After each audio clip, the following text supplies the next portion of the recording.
Welcome back to my channel. My name is Ash. In this video, we'll be talking about how you can turn your awkwardness or nervousness into confidence and show people that you are confident even though inside you might not be.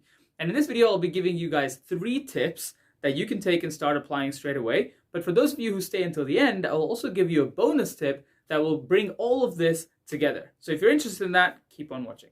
Tip number 1, body language. There was a study that showed that if your body is saying one thing and if your words are saying another thing, people will typically understand what they see rather than what they hear. And they'll believe more about what they see than what they hear. So your body language really plays a massive part about whether people think you're confident or not. So in order for you to appear confident, even when you're maybe trembling inside, first of all, you gotta breathe and calm your nerves down. But the second thing is to remember you can adapt your body language as you go. So if you're hunched and play small, you're going to look very, very awkward and nervous. But even if you're really nervous or awkward inside, if you want to appear confident, stand up straighter, take up a bit more space, right?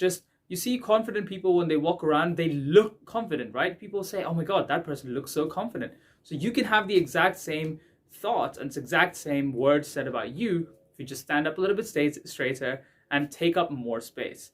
The other thing about body language is when you're speaking, you can use open palms to show people that you're a little bit more trusting, you're a little bit more confident, you're a little bit more open to speaking rather than being awkward. Now, if you want to really appear confident, there's a whole video I did about hand gestures, so you can check that out right here. That's going to change everything about the hand gestures that you use in a group situation. But in this example, for you to have good body language, take up more space, use open palms to communicate, and remember to make eye contact. Don't be weird and just stare at people, but have about a 3-second eye contact with people as you're speaking to them and then change to the next person. This can be especially useful in a group situation. Number 2, commit. This can be confusing. You know when somebody is telling a story and suddenly they don't know where the story is going, so they'll sort of quietly wean it off or just finish it with a very soft blow, and people don't know what's going on. There was no punchline and everyone's like, okay, yeah, so moving swiftly on, right? That awkward feeling, that awkward situation, and then that person who told the bad story feels really awkward and they're like, oh, why did I even say anything? You see, you can avoid that situation by committing to the story and just playing big. So if you're in a story, if you're in the middle of a story that you're telling people and you don't really know how to finish it or how it's going, then play big. Commit, double down into the story. It's only going to become awkward if you feel awkward about it and if you make it awkward. So instead of weaning it off quietly, if you double down, maybe use your body to show how the expressions of other people were or how things were happening, use sound effects, make it a bigger thing than it is. Double down and commit into the story that you're giving, then it's really going to help other people feel at ease because they'll see how you are committed to it and it's going to go well. Finish big, even if the punchline flops. You can laugh together with everybody about how you finished the story badly. There's plenty of examples where people can be awkward and do a really good job at telling a bad story and laughing with everyone. So if you're in a position where next time you're telling a story and you have no idea where it's going, you've lost your train of thought, instead of saying, okay, an awkward laughter, double down on it and say, oh my God, this story was going to be amazing, but you know what? I've actually just lost my train of thought. I'll come back to it. And then everybody will laugh with you. Like, oh my God. You might still be the butt of the joke, but it'll come across very confident and a lot more self-confident from your side, so nobody else is going to think badly about it. Number 3, tell your own embarrassing stories.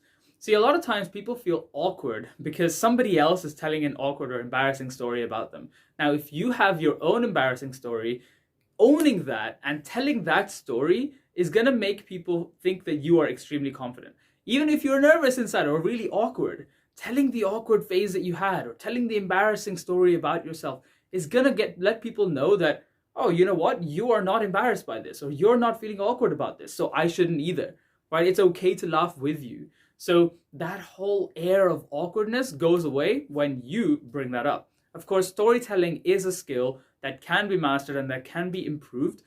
I'll be making future videos about storytelling, so if you're interested in that, make sure to subscribe to my channel. But the way you can do it really well right now is by following these 3 tips. 1, tell your own awkward stories, but to do that, make sure you have big body language and commit to telling that story, even if you don't think it's going to go down that well. Never doubt yourself. Instead, commit, double down. If it goes flop, you can laugh with everybody. But in order to tell good stories, you have to also realize what kind of a communicator you are. There are 4 different communication styles that you can check out. Here's a video that's going to really help you out to find out your own communication style, and that will help you really elevate your confidence game. Now, for those of you who've stayed on to the end, as I promised, here is the bonus tip that's going to really round this off together. The reason most people feel awkward or feel nervous in situations, especially in social situations, is because they're afraid of what other people are going to think about them. Think about it. If you didn't fear other people's judgment, would you not go and tell any story you wanted anywhere in front of any group of people? Of course you would, right? Public speaking would never be a fear if you didn't think you were going to mess up and other people were going to laugh at you. So in the same way, if you want to really play big, if you really want to appear confident in front of people, you need to let go of this fear of judgment and fear of what other people might think. These other people's opinions, the truth is, people are always going to talk about you behind your back, regardless of what you're doing. If you're doing a good thing, they're going to talk about you behind your back. If you're doing something bad, they'll talk about you behind your back. The truth is, you can never please everybody. So you might as well do you. Do what makes you happy. That's when all of this will really come together and you can excel and you can really appear confident in any situation that you're in. But if you're interested in that video about how you can look confident in any situation, I've also got one, so check that out right here. And I'll also link that playlist about confidence that you can check out and binge watch that will really help you out. This video is what YouTube thinks you should watch next because it's going to really help you out. And if you thought this was useful, give it a thumbs up, share it with a friend. Come back and I'll see you next week. Make sure to subscribe to my channel.